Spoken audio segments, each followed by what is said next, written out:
The last sole ruler of a completely unified Osserra was Queen Ayla Euranon. In the year 679, she was bagged, tagged, and stabbed by a group of elven warlocks. They did this to cause the Odious Breach, a rift or bridge between the material plane and the abyss. This was a bad time to be on Osserra. Indeed, over the 8 years it lasted for, almost half of Osserra's population was wiped out. Queen Ayla left behind triplet sons, Kreydon, Garralus and Cobbander. 1 year after her death, these sons, unable to agree on who should inherit sole rule of the continent, instead divided the lands between them. Kreydon Euranon took the west, while Cobbander took the east. Garralus, being unburdened by his brother's prides and ambitions, happily settled for a small portion of land between them. Kreydon and Cobbander quickly became fierce rivals with opposing values.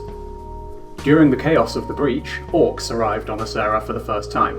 They fought against the demons and settled on the western coast, an area that had seen more death and destruction than anywhere else.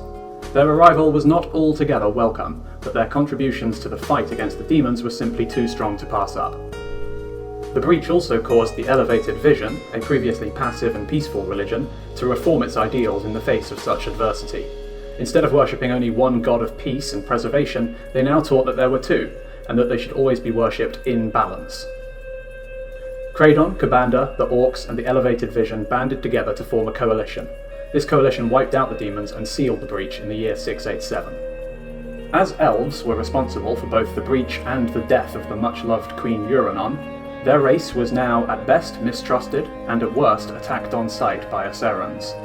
Warlock practices were also outlawed under penalty of death.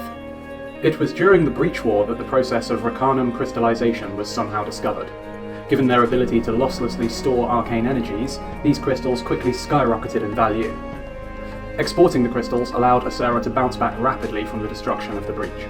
The exact process is a closely guarded secret. Only the houses of Kreydon and Cobbander can produce the crystals. Many different parties are intent on learning this recipe.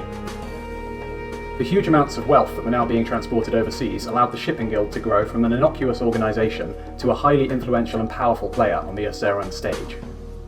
And so, by the year 731 OC, these different powers had settled into an uneasy balance.